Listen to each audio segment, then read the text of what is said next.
way things are from a couple of years on, things are real horrible here in New York, all over. You're dealing with a lot of people that are maniacs today. We're dealing with an individual who's very basic, who only knows two things: rip off or be ripped off.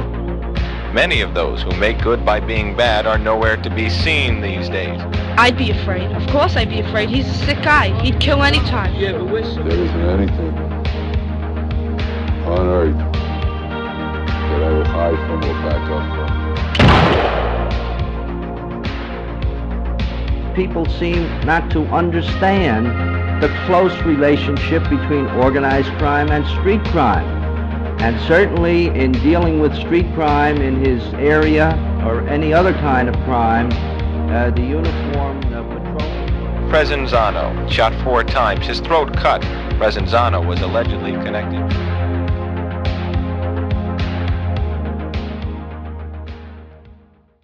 Wednesday, December 30th, 1981. It's approaching 11 p.m. at the 100 Ludlow Street Senior Citizen Apartments in Newark, New Jersey. 27-year-old Frank Melvin has just left an apartment of a senior woman with 9 fellow members of the Guardian Angels Volunteer Anti-Crime Task Force. The woman complained to them about a leak in her apartment, so the Angels went in and answered the call. The Guardian Angels were started in New York City in the late 1970s by Canarsie, Brooklyn native Curtis Sliwa. They were originally known as the Rock Brigade, but after amassing 13 members, they would refer to themselves as the Magnificent 13. As their membership grew, they ultimately took the name the Guardian Angels in 1979.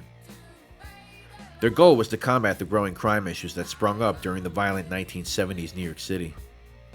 They would patrol subway stations, streets, and anywhere else that they suspected of being a high crime area, where citizens were not immune from being victimized. However, their presence brought mixed reviews from the public.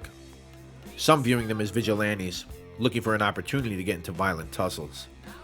Others feeling that their presence was warranted, because crime was out of control, and the NYPD just weren't doing enough to keep the streets safe. By the 1980s, other chapters were springing up in American cities, much like the chapter that was patrolling the senior houses in Newark, New Jersey, on the night of December 30th, 1981. That group referred to themselves as the Dayton Street Patrol chapter of the Angels organization. Upon leaving the apartment where they had fixed the senior woman's water leak, they would head back to patrol. Outside, they hear a loud crash. 27-year-old Frank Melvin, accompanied by 20-year-old Guardian Angel Bruce McGarrigan, run around a corner ahead of their pack and make their way toward a police officer who was reporting to calls of a burglary in progress. The police ask exactly why they are running toward them, and they exclaim that they are Guardian Angels. As Frank Melvin begins to open his jacket to show the officer his angel shirt, a shot rings out, followed by a whistle from Guardian Angel Bruce McGarrigan. Frank Melvin crumbles to the pavement. He had received a bullet from the pistol of Newark police officer Milton Medina. Melvin, a father of 3 children, would be rushed to the hospital and soon pronounced dead. Conflicting reports would immediately start coming out. The Angels claiming that the shooting happened on a street level from 10 to 15 feet away. The police claiming the shooting came from atop a roof. Whatever the case may be, the family of 27-year-old Frank Melvin and Curtis Sliwa and his Guardian Angels were devastated and would seek justice for their fallen loved one and friend. On January 3rd of 1982, Curtis Sliwa and an army of Guardian Angels would march through the streets of New Jersey in protest of the actions of the Newark police and the leadership of Mayor Ken Gibson. In fact, they would embark on a 50-mile march to Trenton, New Jersey, with the hopes of having a meeting with Attorney General James Zazali. The Guardian Angels and the family of Frank Melvin demanded answers, and they let the press in the city know about it. In their minds, the Newark police were engaging in a massive cover-up in order to save their asses from what appeared to be an unjust killing. On Wednesday, March 6th, Frank Melvin will be laid to rest in New Jersey's Evergreen Cemetery. By February of 1982, Officer Milton Medina, as well as his partner Donald Karras, would be cleared of any wrongdoing in relation to the death of Frank Melvin on December 30th of 1981. Curtis Sliwa would continue on in his crusade against the officers, still claiming that Frank Melvin was killed in cold blood, and that the Newark police were participating in a cover-up.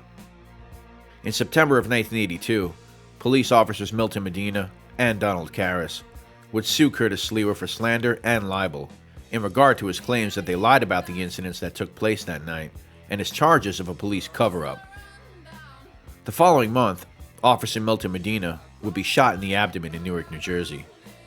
Medina was moonlighting as a courier for a check-cashing company when he would be robbed and shot, leaving him in critical condition. However, he would survive his injuries. In 1983, Milton Medina and his partner Donald Karras would settle the suit with Curtis Sliwa and the Guardian Angels. Curtis would have to publicly read an apology letter to the officers and the Newark Police Department. After reading his apology, Curtis Sliwa would rip up the letter and storm off the stage.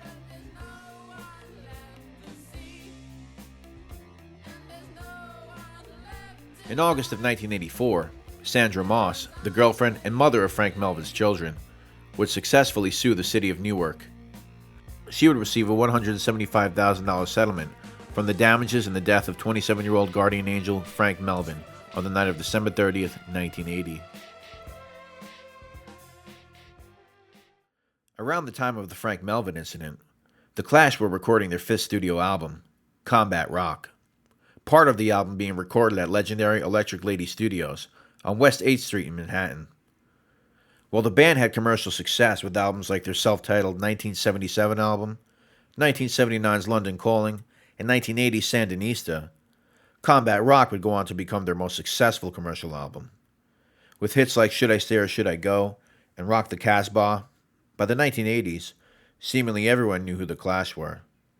Today, Combat Rock is still their best-selling album and has the prestigious title of going double platinum after selling over 2 million copies. Hits like Rock the Casbah and Should I Stay or Should I Go are still radio staples. In 2006, MIA would sample The Clash's Straight to Hell off of Combat Rock for their worldwide hit Paper Planes. Perhaps one of the most interesting and oddest tracks off the album is Red Angel Dragnet, written and sung by bassist Paul Simonon. Here's how that track opens up.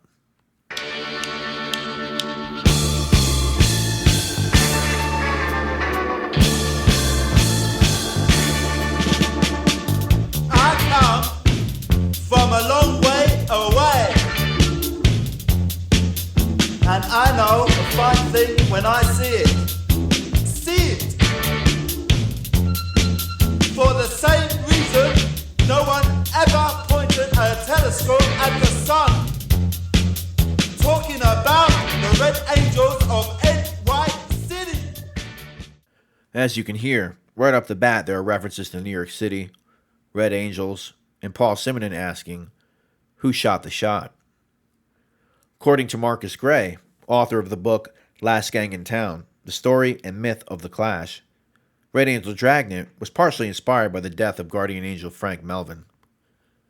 However, the Guardian Angels weren't the only ones who supplied Simonon with themes of vigilantism and street justice.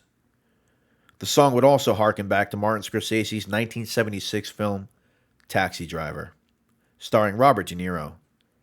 It's a film which follows protagonist Travis Bickle, a war veteran and loner, who takes a gig as a taxi driver in order to combat his insomnia. After mulling over and failing to go through with a political assassination, he soon turns into a vigilante murderer, out for street justice against who he feels are the dregs of society. After speaking about the angels and vigilantism in Red Angel Dragnet, Paul Simonon sings the words, Tonight it's raining on the angels of the city. Did anyone prophesize these people? Only Travis. Coming, Travis. Cosmo Vinyl, a staple in the English music scene and longtime associate and promoter for The Clash, would then step in and lend his voice to the song. He would quote directly from the words of Travis Bickle, as portrayed in 1976's Taxi Driver. All the animals come out at night. Queens, fairies, dopers, junkies, sick, venal. Someday a real rain will come and wash all the scum off the streets. The song continues on with even stranger lyrics, which you can have fun deciphering if you like. I do highly suggest you check out the song in full and comment down below your feeling on the track. Being a Clash fan myself, a Taxi Driver fan, and lifelong New York City resident, I've always loved this song, so check out the full version.